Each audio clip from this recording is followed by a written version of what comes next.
This is Andy Purewal for ID Boxing. I'm joined by Carl Frampton here in London. Carl, firstly, how are you? I'm alright, mate. Glad to hear it. Fury-Chisora 3 is a fight which has not necessarily gone down too well with the fans. I want to get your thoughts on the reaction we've seen online. It's been quite negative so far. Yeah, to be honest, when I was a bit deflated when this fight was announced, if I'm being 100% honest. Obviously, we're hoping for AJ, and that didn't happen. But when you think about this fight and when you look at the options available, it's probably not a bad fight. Like, Fury just wanted the fight. Usyk wasn't available. The AJ fight couldn't be made. Joyce has just fought. A lot of the top names had just fought or were tied up or whatever. Wilder as well has just fought. He's already beaten him 3 times. Joseph Parker's his friend. I think actually when you delve into it, it's not a bad option as a fight for Fury, and I suppose for Chisora too. I think what we always know is Derek will have a go. And saying that 8 years ago when the last fought, it was a bit one-sided, wasn't it? But I think that the fact that Fury's changed the style, he's not as much as a boxer as he was in. He plants the feet a little bit more. I think that makes it a more exciting fight. Just before we do come on to, when you look at potential other opponents, ruling out Usyk because he didn't want to take it until next year, and then the AJ fight which fell through. Speaking to Frank Warren, he went through the list of the top 10 as you've just mentioned some of them. What would be your thoughts if, say, Ruiz had been available? I know he just had his semi-final WBC eliminated, going down the final eliminator route now.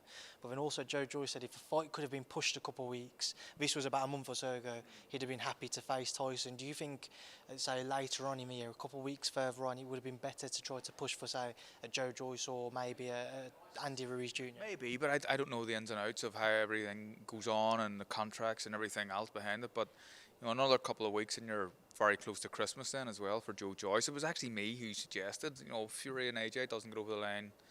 What about Joyce? That's a very good fight. And but again, I think it would be unfair for Joyce to go straight back into camp after the fight he had with Parker. It was a good, exciting fight, and he took a fair bit of stick in the fight himself, even though he kind of shakes it off.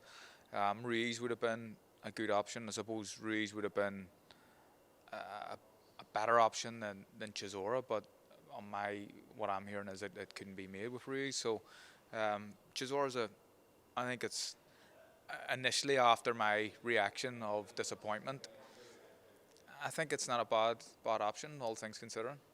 What do you expect come December 3rd then, Carl? When they are in the ring, as we've mentioned, Tyson's going to be a big favourite, but looking at it stylistically and what Derek produced against Purewal, what challenges does he pose to Tyson?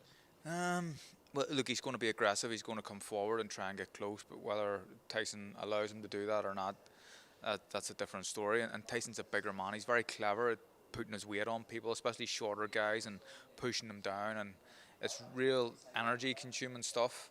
I expect Derek will try, but I think it'll be fairly one-sided. And I think that at some point he'd probably get knocked out. But he's as brave as they come.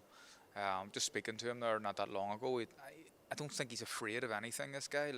There's no fear in him. He just loves to fight.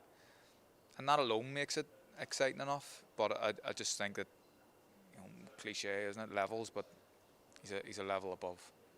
He seemed quite calm on stage. We either get two sides, Derek. Is he very calm or very aggressive? Was it surprising to you to have seen him take that stance? No, not surprising at all. I always felt like there was a genuine amount of respect between the guys. I think there was enough needle to make it that it was an exciting enough press conference.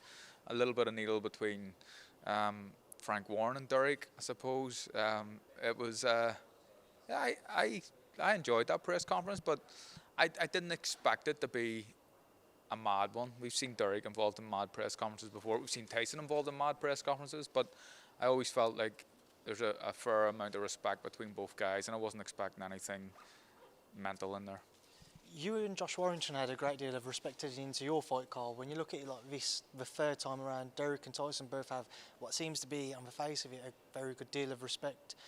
how does that mentality change when fight night comes, especially in this case where people have questioned if Tyson's just given his friend a payday? That doesn't change. It's not as if they're like best mates, and even if they were best mates, I don't. In this game, it doesn't really matter. Like my one of my best mates is Paddy Barnes. If he was the same weight as me and we had a fight, I would hope to knock him out.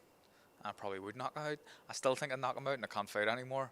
But it doesn't matter. Respect can be there, and both boys can put it all on the line. I suppose like me in Santa Cruz, like me in Warrington, respect was always there, but we put it all on the line and fought our hearts out for what turned out to be good fights.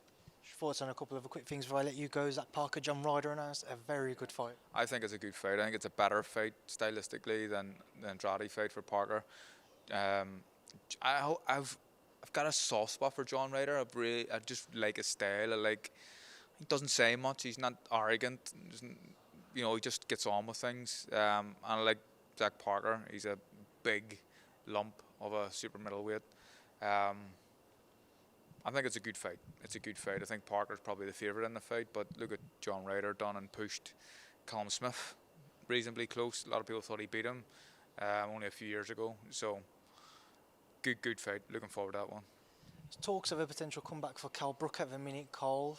Would you be interested to see him potentially return? Liam Smith and Eubank Jr. are the two names which have been linked the most. Right. Okay. See, I'm not on social media that much anymore, so I miss out on all these things. But I don't know. I just think when it's time to call it a day, it's time to call it a day. And Aloe beat Amir Khan. That's the perfect one to go out on.